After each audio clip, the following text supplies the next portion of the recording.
semaine à tous, et BSC TV est là pour vous informer. Signature sur les arrangements particuliers du Saint-Quentin de Cézanne renvoyé au retour des évêques de la Suisse. Mais aucune date précise n'a été donnée.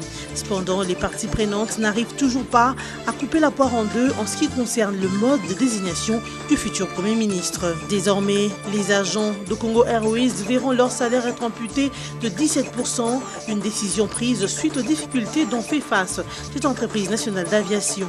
À 14 mois d'existence seulement, Congo Airways a déjà licencié 30 de ses agents, toujours pour raison de finances. Fini la CAN Gabon 2017 pour les Léopards de la RDC, sortis en quart de finale par les Black Stars du Ghana sur un score de 2-1.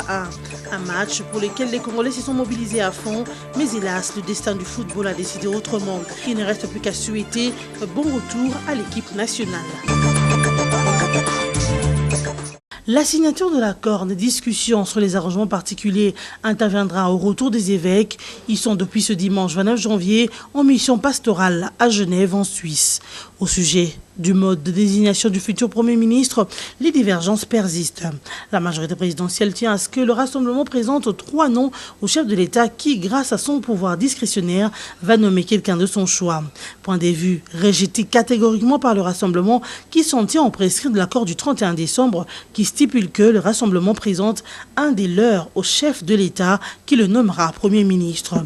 Pour le G7, les dispositions ayant trait à la désignation du futur Premier ministre n'appellent aucune interprétation particulière. D'après Pierre Lumbi, l'accord de la Saint-Sylvestre est clair, c'est au Rassemblement de présenter un candidat primaturable. Quant aux propos de Raphaël Katebe-Katoto, membre du Rassemblement, qui pense qu'il n'y a pas d'inconvénient de présenter 3 noms au chef de l'État, Pierre Lumbi, président du G7, a fait savoir que Katebe-Katoto n'a pas le droit de se prononcer à ce propos, car une option a déjà été levée dans le parti et la plateforme dont il est membre. Par ailleurs, Ramazani Chadari, communicateur de la majorité présidentielle, a fait savoir lors d'un point de presse organisé le week-end dernier que la signature sous réserve de l'accord du 31 décembre par la MP a été levée. Vernissage du livre intitulé « Revue congolaise d'analyse des politiques et pratiques électorales » par le président de la Commission électorale nationale indépendante, Corneille Nangaa. La cérémonie a eu lieu le week-end dernier à la Maison des élections à Kinshasa. Écrit par un comité de rédaction et dirigé par Maître Sylvain Lumumbaya, cet ouvrage a été présenté par Jean-Louis Sambo, professeur de droit à l'Université de Kinshasa et juge à la Cour constitutionnelle. Composé de 4 grandes parties, dont la théorie, la pratique, la finalité des élections et les perspectives à venir, cet ouvrage est une chasse croisée entre la théorie et la pratique dans la mesure où elle se situe dans l'administration centrale des commissions électorales et de leur indépendance tant discutée en Afrique. Les élections ayant pour finalité la conquête du pouvoir, ce livre se veut pratique par rapport aux choix et modes électoraux qu'il faut mettre en place afin d'éviter les crises post-électorales. Un ouvrage qui permet désormais les débats électoraux en RDC, a dit Corneille Nangaa, président de la CENI.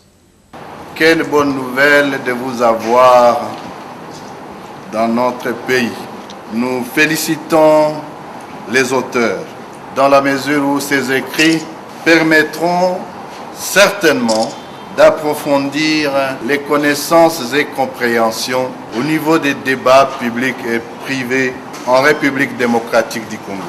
De son côté, Maître Sylvain Lumumbaya, chef de travaux à l'Université de Kinshasa et directeur de l'ouvrage, a fait savoir qu'il était temps pour que les Congolais rédigent un livre en matière électorale pour s'appuyer, car la RDC étant devenue une terre de prédilection pour les experts étrangers en matière électorale. Ce sont des Congolais, essentiellement des chercheurs des universités du Congo, qui écrivent, qui pensent, qui suivent et qui font des commentaires, qui font des critiques positivement pour justement contribuer à l'amélioration du processus électoral dans notre pays et éviter des crises multiformes qui marquent le processus électoral. Les élections sont à la fois un jeu et une opportunité dont la Revue congolaise d'analyse des politiques et pratiques électorales détient les enjeux. L'élite politique congolaise devrait ainsi s'en approprier pour une bonne mise en œuvre de la politique électorale.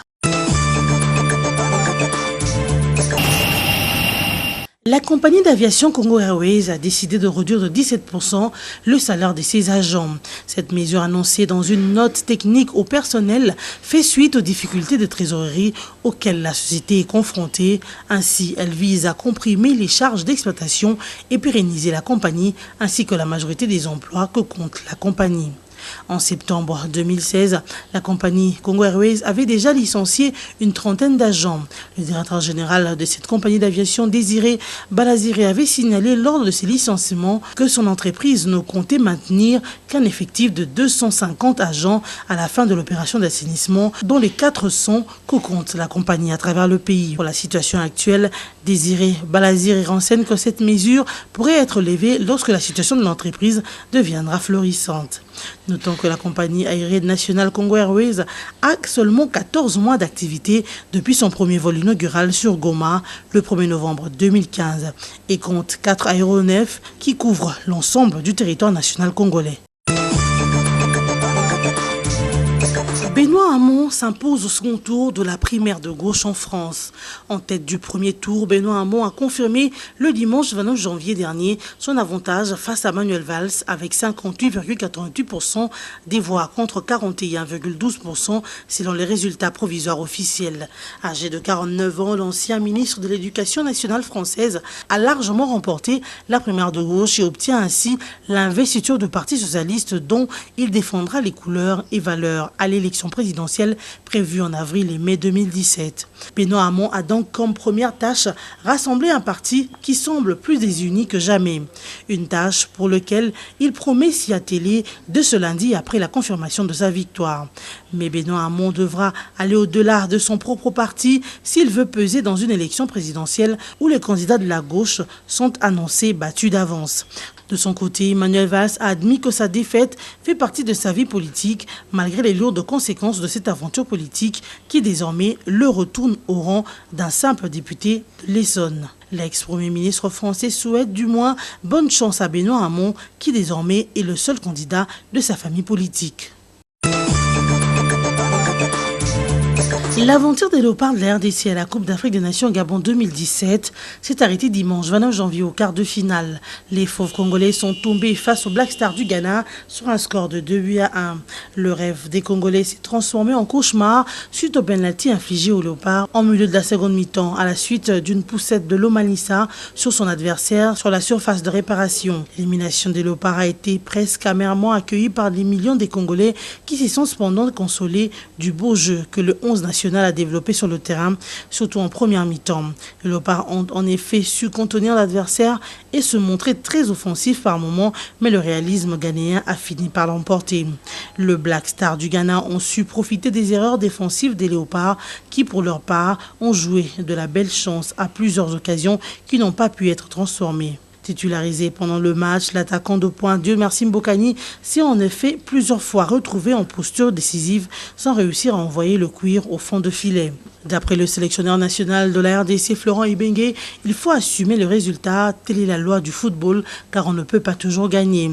Et de poursuivre tactiquement, tout était mis en place pour pouvoir gagner le match, sachant qu'il fallait vraiment s'y mettre contre les Ghanéens et n'y pas attendre. Malheureusement, malgré le rythme mis en première mi-temps, les léopards ne sont pas parvenus à marquer contre une équipe ghanéenne qui a endormi les fauves congolais. La page de la CAN 2017 est ainsi tournée, mais l'aventure internationale des léopards n'est pas finie puisqu'ils doivent affûter leurs armes pour parachever la campagne des éliminatoires pour la Coupe du Monde Russie 2018. Pour l'heure, la RDC demeure en tête du groupe A avec 6 points devant la Tunisie qui a le même nombre de points mais qui est derrière Angola Vérage. En même temps, les fauves congolais vont devoir se relancer pour la Coupe d'Afrique des Nations 2019 qui se jouera au Cameroun. La RDC se trouve en groupe G des éliminatoires avec le Congo-Brazzaville, le Zimbabwe et le Libéria. Les 6 journées éliminatoires se joueront de juin 2017 à novembre 2018. Ce ballon, oh quel but! Oh quel but! Place à présent au rappel de titre, signature sur les arrangements particuliers du centre interdiocésain renvoyé au retour des évêques de la Suisse. Mais aucune date précise n'a été donnée. Cependant, les parties prenantes n'arrivent toujours pas à couper la poire en deux en ce qui concerne le mode de désignation du futur Premier ministre. Désormais, les agents de Congo Airways verront leur salaire être amputé de 17%, une décision prise suite aux difficultés dont fait face cette entreprise nationale d'aviation. À 14 mois d'existence seulement, Congo Airways a déjà licencié 30 de ses agents, toujours pour raison de finances. Fini la CAN Gabon 2017 pour les Léopards de la RDC, sortis en quart de finale par les Black Stars du Ghana sur un score de 2-1. Un match pour lequel les Congolais se sont mobilisés à fond, mais hélas, le destin du football a décidé autrement. Il ne reste plus qu'à souhaiter un bon retour à l'équipe nationale. C'en est fini pour ce soir. Excellente semaine en notre compagnie.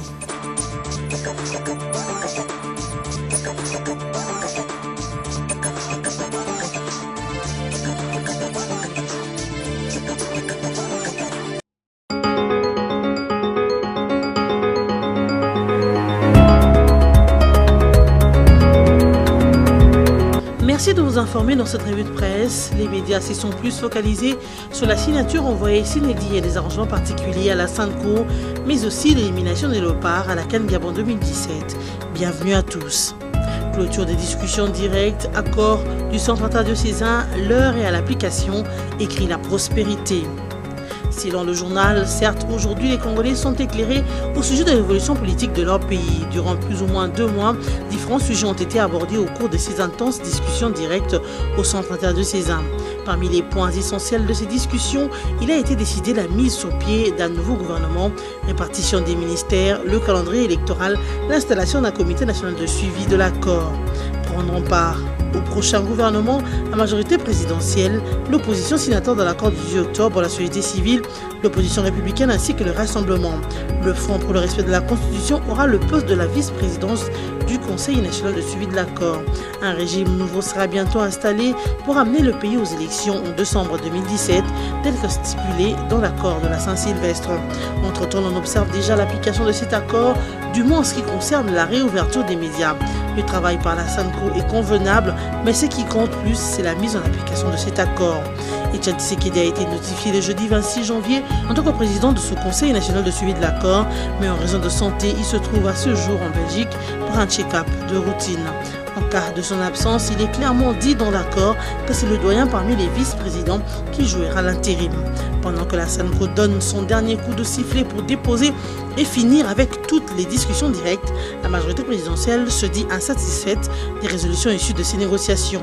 Eve Bazaïba, coordonnatrice du FRC, a laissé entendre devant la presse qu'au cas où l'accord ne s'appliquait pas totalement, les MLC, le FRC et ses alliés exécuteront à leur tour un plan B, conclut le journal. Forme d'Osas lui écrit par la voix de Pierre Lumbi, le G7 presse Tshisekedi de présenter un Premier ministre. Brandissant le compromis du 31 décembre, le G7 soutient qu'il n'y a pas l'ombre d'interprétation et Pierre Lumbi de presser le président du Conseil des sages de présenter le chef du gouvernement pour nomination. Au passage, la plateforme chère à Pierre Lumbi croit percevoir une stratégie d'enlisement visant à conduire le pays dans un nouveau glissement. Si cela s'avérait vrai, le G7 qui redoute le risque d'un éventuel chaos estime que la MP en porterait seule la responsabilité. Par ailleurs, ce groupement de l'opposition invite la SANCO à poursuivre sa médiation et à accompagner la transition. Ce, compte tenu du rôle déterminant que les évêques ont joué pour aboutir à l'accord global et inclusif et en raison des défis qui restent à relever. Pour le G7, la présence de la SANCO constitue une des garanties de bonne fin du compromis signé au centre interdiocésain.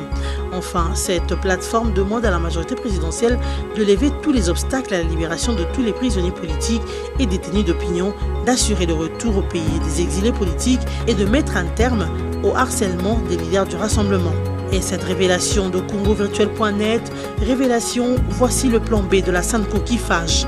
Kabila, président représentatif, sans contrôle du gouvernement et des autres institutions, Monseigneur Marcel Outembi, leader de la transition et chef du gouvernement avec comme seule autorité le peuple congolais, les ministres révoqués au profit des membres de la SANCO, la CENI dirigée par Monseigneur Fridolin de Mbandaka Bikoro comme certificateur de la seule élection présidentielle projetée pour juin 2017, etc. Autant de points et bien d'autres contenus dans un document secret signé le 8 décembre 2016 2013 par Monseigneur Otembi et confié à la MONUSCO à l'intention de la communauté internationale.